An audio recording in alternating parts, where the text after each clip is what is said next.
Mến chào các bạn, mình là ngôi nhà mơ ước 1. Ngày mới thì xin chúc các bạn làm việc, học tập thật nhiều niềm vui và tràn đầy năng lượng. Với những cái gia chủ mà sở hữu cái mảnh đất với cái chiều rộng mặt tiền chuẩn bị xây dựng khoảng từ 8 mét trở lên đó, thì mình có rất là nhiều những cái phương án để mình lựa chọn xây dựng, như là phương án nhà chữ L, nhà đôi, và cái phương án kết hợp là mái thái, hoặc là giả mái thái, hoặc là nhà hai mái. Có thể nói nó rất là nhiều những cái phương án lựa chọn cho những cái mẫu nhà có cái chiều rộng mặt tiền khoảng từ 7 mét trở lên này. Và ngày hôm nay mình sẽ chia sẻ đến mọi người một cái mẫu nhà với cái hàng 3 phía trước, kết hợp với nhà hai mái kinh điển truyền thống ở nông thôn. Giờ đây khi có dịp về những vùng quê nông thôn, các bạn rất ít bắt gặp những cái mẫu nhà kinh điển truyền thống mang cái hơi hướng hoài cổ như thế này, vì nó đã được thay thế bằng những cái mẫu nhà đẹp hơn, hiện đại hơn, như là nhà mái Thái, nhà mái bằng, nhà mái Nhật, nhà mái Mỹ. Tuy nhiên những cái mẫu nhà kinh điển truyền thống ở cái nông thôn nó vẫn còn một cái giá trị rất là vững chắc ở trong lòng người dân miền Tây các bạn. Và khi thực hiện cái mẫu nhà này mình cũng cảm thấy rất là thích, vì nó mang một cái hơi hướng rất là hoài cổ, và trong đó thì nó ẩn chứa rất là nhiều những cái đường nét trang trí và cổ điển ở những cái mẫu nhà truyền thống. Khi xây dựng nhà ở những vùng quê nông thôn thì cái lợi thế của bà con mình đó là sở hữu một cái mảnh đất rất là rộng, vườn cây, ao cá. Chính vì vậy mà mình sẽ có rất là nhiều những cái phương án nhà để mình lựa chọn. Một trong số những cái phương án nhà mà được rất nhiều bà con mình ưa chuộng lựa chọn xây dựng ở vùng quê nông thôn, đó chính là cái mẫu nhà kinh điển truyền thống hành lang chữ L.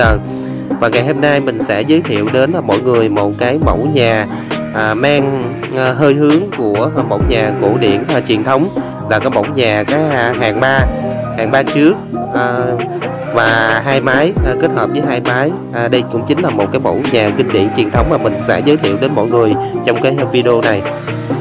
Giữ gìn và phát huy giá trị truyền thống những cái mẫu nhà kinh điển ở nông thôn, thì thời gian qua mình cũng đã thực hiện rất là nhiều những cái mẫu nhà cổ điển, và đây cũng chính là một cái phiên bản nữa của cái mẫu nhà kinh điển truyền thống ở nông thôn, với cái hàng 3 phía trước kết hợp với nhà hai mái. Ở những thập niên 60-70 thì các bạn có dịp nhìn thấy cái mẫu nhà này được xây dựng ở những vùng quê nông thôn rất là nhiều các bạn. Và ngày hôm nay mình sẽ thực hiện lại cái mẫu nhà cổ điển này lại một lần nữa, nhưng mà với một cái phiên bản mới, một cái sự phá cách, cũng giống như là có rất là nhiều những cái sự thay thế giúp cho mẫu nhà này xây dựng tại cái thời điểm bây giờ nó không có đổi thời. Kèm theo đó là nó vẫn giữ được những cái nét truyền thống của mẫu nhà kinh điển ở vùng quê nông thôn.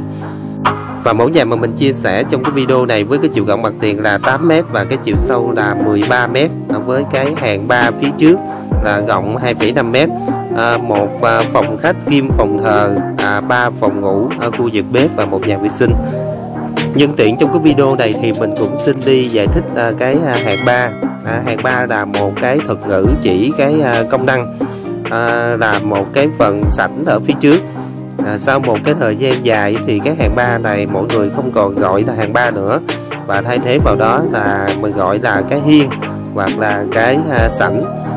Tùy theo khu vực vùng miền mà cái công năng hàng 3 này có thể gọi là khác nhau. Ở khu vực miền Bắc, miền Trung thì người ta gọi là hiên, ở miền Tây gọi là hàng 3. Còn trong sách vở và cái từ ngữ viết thì gọi đó chính là cái phần sảnh nha các bạn. Nhắc tới cái hàng 3 thì hiện nay có rất là ít những bạn trẻ bây giờ biết cái công năng hàng 3 trong cái nhà dân dụng truyền thống ở miền Tây, vì nó được thay thế bằng những cái từ ngữ khác, nó đẹp hơn, như là cái phần sảnh, hiên. Chính vì vậy mà mình muốn nhắc lại một cái công năng kinh điển truyền thống mà các bà con miền Tây mình ngày xưa thường hay gọi, đó chính là cái hàng 3. Và bây giờ xin mời các bạn cùng mình đi tìm hiểu và phân tích một số điểm ở cái mẫu nhà này nha các bạn. Về cái chiều cao nền thì được thiết kế là 750, tương ứng là 5 bậc 5 cấp. Vì ở những vùng quê nông thôn mình thiết kế cái chiều cao nền nó cao để giúp cho bà con mình an tâm trong cái quá trình sử dụng, nhất là ở những cái tháng mà mùa nước nổi các bạn, tránh nước nó tràn vào trong nhà để sai lệch về phong thủy. Về cái phần thân nhà là cao 3,9 m nha các bạn. Còn về cái phần cái mái nhà là cao 3,2 m. Có thể nói đây chính là một cái mẫu nhà 2 mái và cái hàng ba ở phía trước có một cái sự kết hợp rất là hài hòa và rất là đẹp.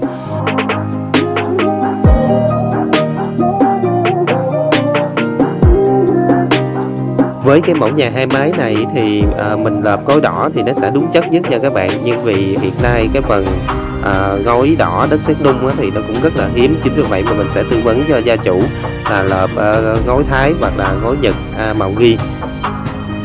Mặt tiền thì cũng được thiết kế rất là đơn giản các bạn. Thiết kế đó chính là những cái cột vuông kẻ chỉ âm, và kết hợp đó là những cái vòm bo ở cái vị trí mặt tiền, giúp cho căn nhà này nó liên kết được tốt hơn và nó có cái điểm nhấn được nhiều hơn.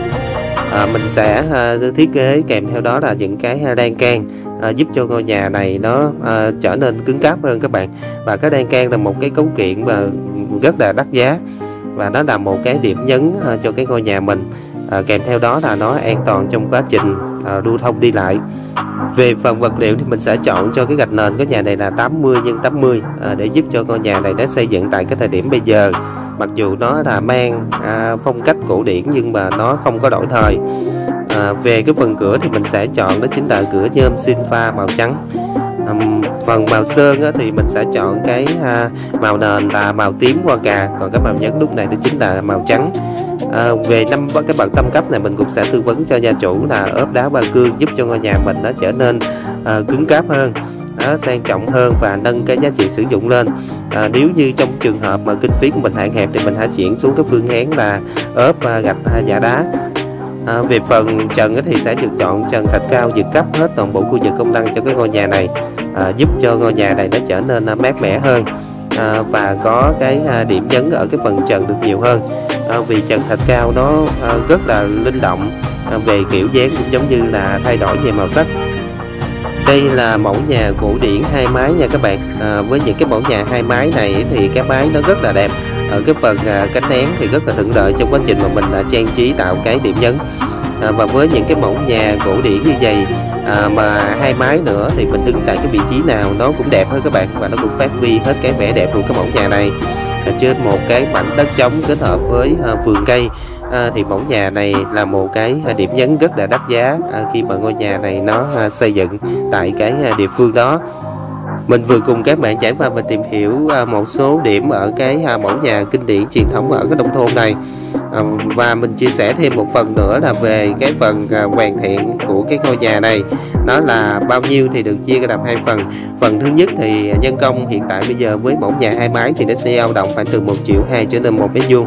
Còn về hoàn thiện vật liệu và nhân công của cái mẫu nhà này nó khoảng từ 4,5 triệu trở lên 1 mét vuông trong trường hợp mà mình đập ton nha các bạn. Như vậy tổng cái diện tích xây dựng của cái ngôi nhà này là 8x13 là 104 mét vuông, và mình sẽ tạm tính cho gia chủ là 4,5 triệu.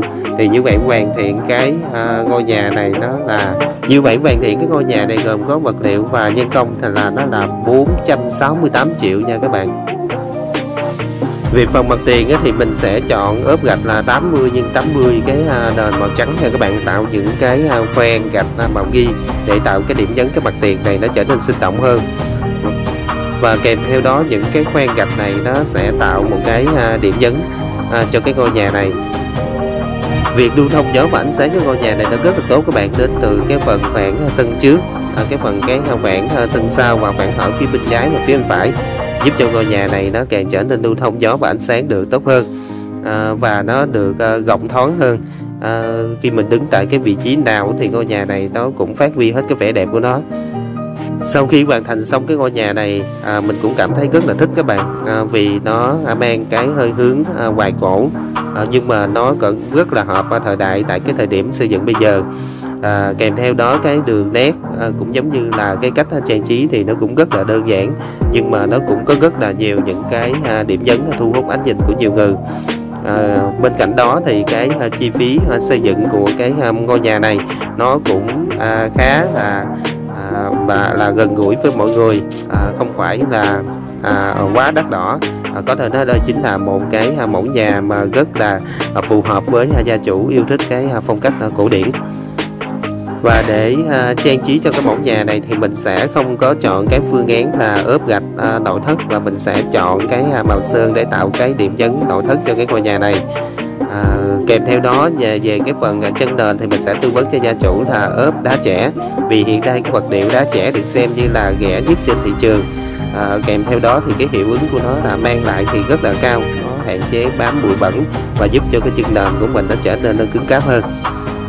Ở nông thôn mà mình xây dựng được một cái mẫu nhà cổ điển 2 mái như thế này, đó chính là một cái niềm mơ ước của rất là nhiều bà con mình ở nông thôn. Và có thể nói đây chính là một cái mẫu nhà nó rất là phù hợp với những cái gia chủ yêu thích cái phong cách cổ điển. Mình vừa cùng các bạn trải qua và tìm hiểu một số điểm ở cái mẫu nhà 2 mái truyền thống ở nông thôn.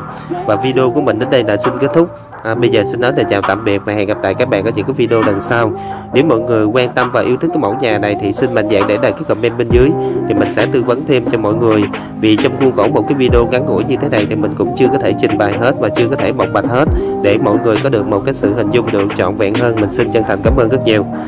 Và bây giờ xin mời các bạn cùng nhìn ngắm lại một lần nữa vẻ đẹp kiến trúc của cái mẫu nhà 2 mái hàng 3 trước kinh điển truyền thống ở nông thôn, với cái chiều rộng mặt tiền là 8 m, chiều sâu là 13 m mà mình chia sẻ trong cái video này nhé.